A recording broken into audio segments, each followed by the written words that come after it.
Ayan. Your So, ito na. team is banned. Welcome Binan. Binan ng Bren. Yung Kimi. Wag na! Huwag natin gamitin. Huwag natin gamitin. Enough na to, enough na to. Anyway, this is the game number 3. Last game na to sa kanilang Your team bakbakan is ngayong banned. araw na to.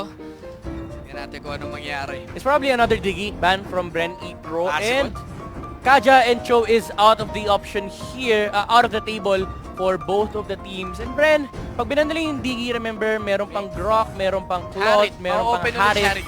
And I actually banned the Selena, Your yung Selena na team few. is picking. Walang respect pa na nangyari para sa Harit. Let's go, Harit! Oh, Yun! Harit. Sabi siguro dito ng Bren, Your nagkamali lang kami team is execution, picking. pero we don't ban Harit. Kayang-kaya namin counter to. Yeah. Eto na nga. Ooh, Diggy! Iggy Changi. Huwag naman. Send stars. Send stars. Okay, Leo Mord. Stable pick lang. I do really like the Diggy. The moment that they let go of that on the side of Your Cignal team Ultra is Warriors, picking. you immediately pick it up. Kasi you're eliminating, it's not just first pick Diggy. You're eliminating the threat of the Akai, the Minotaur. Well, Franco is one of the heroes na talagang malilimit yung power spike if there's a Diggy. But, ooh, Double may... Uy, grabe yun yung na confidence naman. dito ha. Ewan ko na lang. Pick mo na yan. I will actually like if they go for the Esmeralda kasi that's gonna be on the hands of UG. Followed up. Follow up kagad dyan kung hindi nila Your kukunin. team is And the picking. next option here would be the Guinevere. Either Gwyn or Lunox. Okay. Kasi baka maban on the next phase. Gwyn or Lunox. Pwede naman Gwyn para mas... kung papasukin niya kung sino man, di ba? Mas madali siya makaka-penetrate compare sa sa Lunox na kailangan positioning wise din kasi Oo. para magamit niya yung Kaso si UG to eh. Feeling ko mag-gusyo siya rito eh. They go for the Kai. Well, it's nice that they have a tank in this phase kasi baka Your matanggal team yan is on the next, banning. on the next phase. Problem right now is malilimit yung hero ni UG tsaka ni Rebo. Yan, tingnan natin dito. Last ban para sa side ng Cignal Ultra Warriors. Minamasa-masa si EJ doon. Ay, hindi nagpapagpag lang. Your team Kari, is alisan banned. na to ng open pang Pero remember, first pick yung Bren next phase they can easily snatch the Claude. Claude. And tingnan natin kung... Oh, Uy, diba? binan. Your team Ano Bilan yun? yung dalawang marksman, mga kaibigan. Granger Actually, is yung Granger. tatlo. Oo nga, Granger na to. lang matitira din mawawala ng marksman ng side ng Cignal Ultra Warriors. Dalawa option nila dito. Either they go for the hero ni UG, kasi baka ano pa. Hindi, wala nang bang sagot. Wala I na think you nakuha na get the Granger here. Oh, Granger na to. Tapos ang sasagot dito ng Cignal Ultra, I think they need to use yung Hayabusa nila. Okay, they go for the Gwyn. Guinevere. Kaso, baka makuha Your yung Granger team is bigla. picking. Well, you have a double mage setup. It's quite conflicting on the Lolita. idea of Granger. Pwede rin sila Gatot catch. They need another tank para sa side ng Cignal Ultra. Oh, Gatot And- is nice, especially alongside Esmeralda. Assassin, kung titignan mo, Hayabusa umiikot yan, nabanggit ko kanina. There you go. Yeah. Umiikot ang lineup ng Signal Ultra Warrior para sa Assassin is Grok. it's either Hayabusa. Hayabusa or Your Selena. team is Dum- picking. Napanood ko to. Dumating na tayo sa point, mga kaibigan, last pick na yung Grok. Oh. Wala nang priority sa batong to. Eto na to, sabi niya gano'n. This should be the Granger for Bren. Wala na rin kasi yung Hayabusa option. Granger, Or go for a different pwede route, no? Hanzo bigla. Pwede. Hanzo bigla. Papampasok daw. Tyros! Joke. Oh, yan na nga. Granger. Wala nang option eh. It's not that magaling kaming mag-predict pero wala na kasing option. for the marksman. Yeah, wala nang option yung Bren dito. So limited na lang yung pool na pwede nilang kunin. I do like the response na ginawa nila. Kinuha muna ni Gwyn.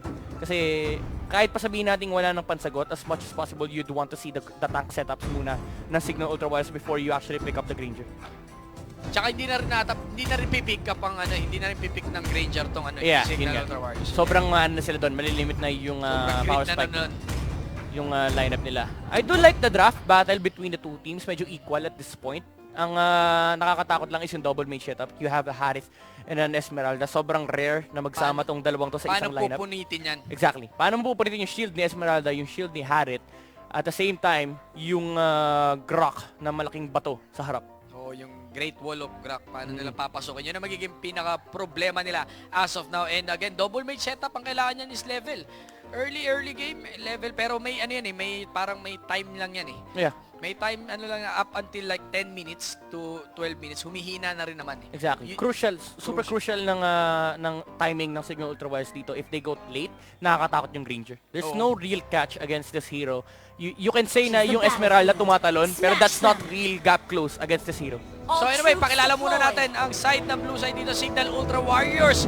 Franco ni Ison Yaku using Hayabusa, Disanya, para sa kanya Esmeralda, Pew, ang kanyang Harit, at of course, the Great Wall of Grak. Ayan. And on the red side, you have Bren Epro, Ribo as the Granger, Coco using the Leomord, Yuji on the Guinevere, EJ as the Akai, at Yeleis naman ang gagamit ng Diggy. Tignan natin dito, medyo yung aggressiveness agad dito. Oy, napakaganda ng hook dito coming from tropa nating si Ison. Kita nyo naman, ladies and gentlemen. Sabay, tinan mo, right after nila command doon, aggressiveness naman dito, invade. Yun ang pinakamaganda pinapakita dito sa side ng Cignal Ultra. Yeah, that's a nice maneuver kasi knowing na Esmeralda yung kalin mo, medyo limited yung wave clear nila. Muntik na mahuli. Muntik na makuha Actually, dito. nakuha ni D. Yung buff hindi napunta kay Few. Muntikan lang, pero ito, Kailangan i-secure kasi. pipitas ata ng isa dito. Hindi, isa ba sprint yun? Nagtry lang siya. Kung Yeah. kaya niya pumitas ng kanyang critical doon, ng kanyang true damage. That's Cignal Ultra Warriors understanding the matchup between Harith and Esmeralda. Mas mataas yung wave clear nila, especially with the Croc. Talagang maaga yung invade nila in the jungle. Well, Esmeralda kahit naman wala siyang buff, he can definitely snowball. Ang kailangan niya lang hintayin is yung level 4 niya. That's why you see Bren Epro already doing a maneuver on the top lane. They want to take this objective dahil Hayabusa lang yung nasa lane na yan. Yung sinasabi natin to, putulin na agad natin. Baka humaba pa yung sungay ng Hayabusa. Tinan nyo naman yung objective gaming na naman pinapakita dito ng Bren. Sama-sama gaming tayo. Usual weakness ng ng assassin. And this, ito lang yung clear understanding ng Bren Epro. You realize how this information is being abused by this team. Alam nila na kailangan nila shutdown yung timing ng Cignal Ultra Warriors. How do you do that? You don't need to stop the Esmeralda and the Harith. You go for an objective of your own dun sa lane na wala silang kailangan gawin. Yung mga hindi pa masyadong pumapalag din. Oy, napakaganda na naman hook dito. Hook City, mga kaibigan, pero may talon yung ating Guinevere. That's a good bailout naman para sa side ng ating Guinevere, CUG. First turtle na po, lumabas na. I think are they going to contest this? Wala I don't pa yung think Hurricane so. Dance. Wala pa yung Hurricane Dance. Tamang lang, siguro Chechempo lang kung maka-steal sila dito. Diyan, oy, napakaganda na naman hook dito. Kita mo naman to. Nakakuha dito ng Harith. They want to engage na. Papalag na naman dito. Esme, pumapasok na dito. Out na muna ang tropa natin si Yuji. Disengage. They want to disengage. Medyo mali ang positioning dito ng Akai knowing wala pa siyang Hurricane Dance. And ito na yung timing na pinag-uusapan natin kanina pa, Cignal Ultra Warriors. They will try their best to shut down yung objective ng Bren Epro by bringing their own objectives, pero they're forced to back out. Medyo walang buhay si Few tsaka si Disanya, pero immediately heading towards the middle lane, they'd want the straight objectives, pero pinoprotektahan na ni Leomord yung lane. Nasalubong ni nasalubong pa ni UG si Hayabusa doon. Kanina, sa likod. pa-out na siya eh. Kala ko sa kabilang side siya Buff naman. once again. Oy, The reset! reset dito. Hindi reset. Ni-reset. Hindi, The barrier! Napakaganda. Napakaganda ng harang dito. Sarado pala yun. Sarado indeed. Kinagat si Kuya EJ, mga kaibigan. Birtukan ng between. And ito, si Guinevere, pumasok na. Pinatay nila yung Franco. The kill is actually going to the Diggy. Pero Bren Epro, a very nice answer. But still, the advantage is on the favor of Cignal Ultra Warriors. Ultra 4-1 na po. Kalamangan. It's only 4 minutes. Kayang-kaya pa rin naman to para sa mga fans dyan ng Bren Epro. Chill lang kayo, steady lang kayo dyan. Bibigyan tayo ng magandang bakbakan ng dalawang teams na to. Tinan nyo naman yung ang nagiging problema dito is yung Harith, nabibigyan ng space. Yep. Kumaklash sila ng kumaklash dito, hindi even yung numbers. Yung spacing na nabibigay sa Harith, sabay sa top pa dito yung Hayabusa. Yun ang magiging nila, problema na. Item check, tingnan natin. Wala pa naman core item as of now. Pero malapit na sa Blade of Despair tong si Hayabusa. Ito, one-on-one pa ito mangyari. Out. Sinayawan lang. Sinayawan lang. Yung Esmeralda natin medyo malapit sa Calamity Reaper, and I do really like what Cignal Ultra Warriors is doing right now.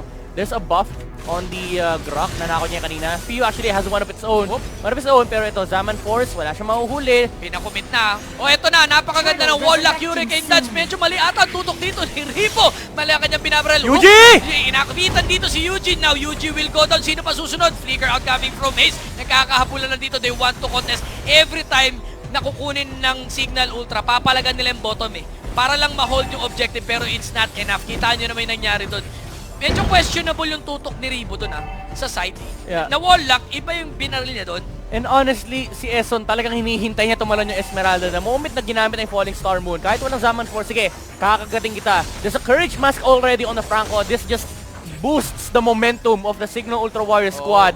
And hindi sila titigil dito. They want to go straight for the objective. The target is in the middle lane pero walang minion wave. Tingnan natin kung paano nila i-execute to. Tamang tagu-taguan lang dito sa damuhan ng nararamdaman nila dito. Oh, they have the vision, guys, ha. Kita nyo lang. Oy! Na naman! Napakaganda dito. Sabay lock agad coming from Franco. Same play. Eso, Same result. Esports. Pumapasok na naman dito. Now, Yelly Hayes will go down as well. Nakita nyo yun, ha. Same place, same result, same style nangyari. Wala pa silang kasagutan dito. Oop! Sakit niyan, sakit niyan. Medyo makati doon. Pero kung makukuha din ang kanilang Coco dito. One more! Yaku! Yaku show! Grabe naman, wag mong harapin, talikuran mo. Pero to, Ribo, nice dash away. Hindi pa rin, mamamatay pa rin ba? Hindi! Ayun, nakuha na ni Ribo yung kill kay Hayabusa. Pero the objective was in the middle lane. Nakuha na nila yung turret and they're now able to control the right side of the map ng Bren Epro. Mind you, hindi pa nakukuha yung crab. Hindi pa nga nakukuha yung crab dito. Ito, kukunin muna lang objective. Right after the objective, pupunta yan sa crab.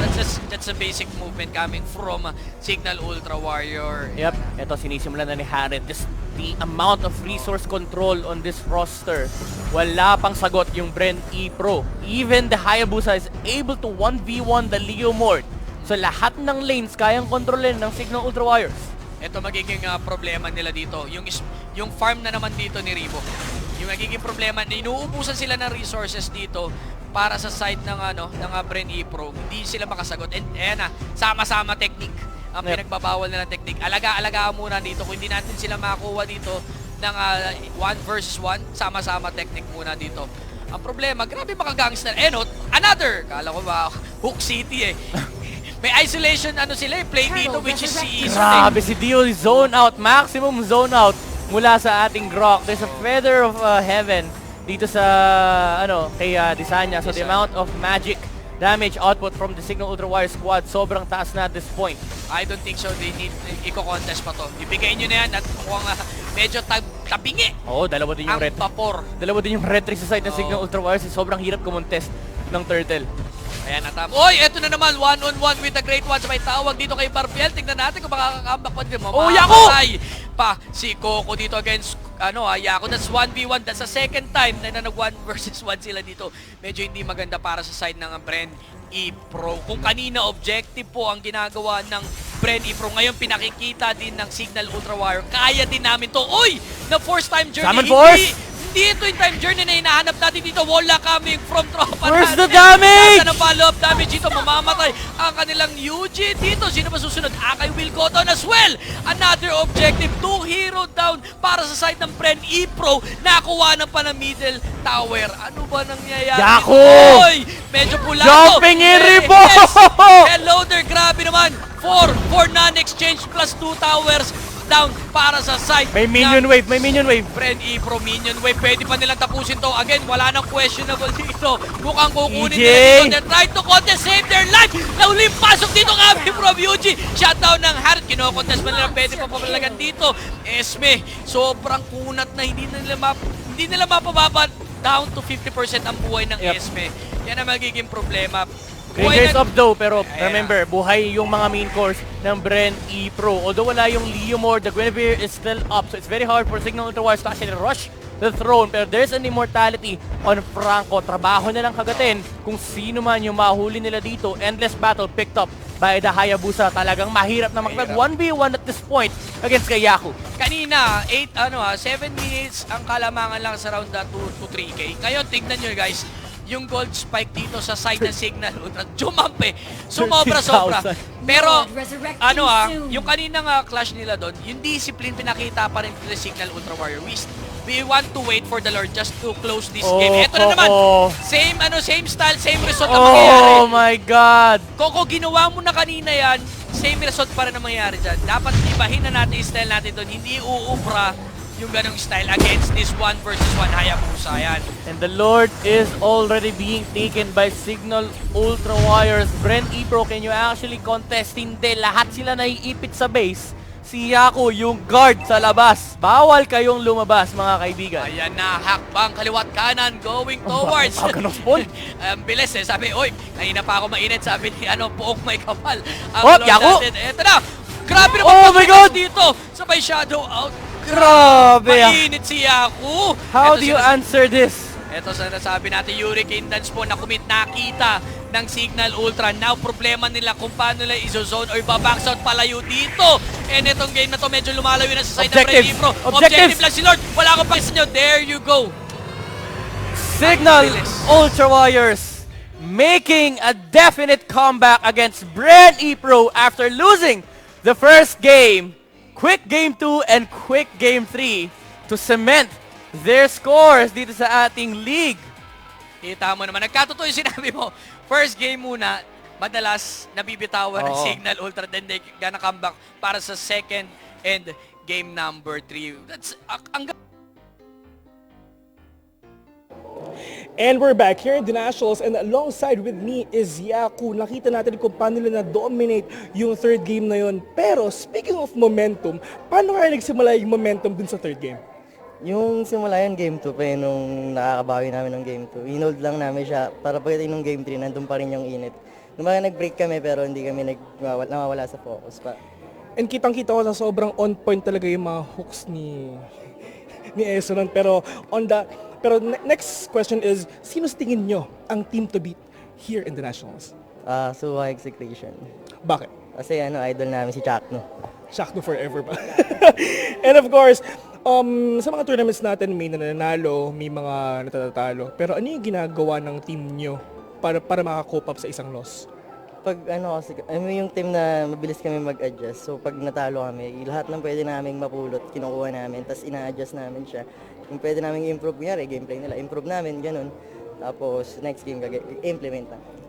And again, of course, this is the time that you want to shout out your friends and families and bosses ng Cignal Ultra Warriors. Let's go. Shout out kay Ma'am Jane, tsaka kay Sir Ogie, tapos sa family ko, sa girlfriend ko, sa friends ko, pati sa mga fans ng Cignal Ultra, tapos pati sa fans ng Yaku page. And salamat. And that is Yaku from Cignal Ultra Warriors. And once again, the score is 2-1 in favor of Cignal Ultra Warriors. And next game, it's gonna be Happy Feet Emperors versus Suha Execution Polishers. Just sit tight and later on, mag-start na ito. And syempre, on to our casters, Prof. D and Midnight, let's go. Alright, maraming salamat, Bill, para sa ating courtside report. And gusto ko sinabi ni Yaku, To be back.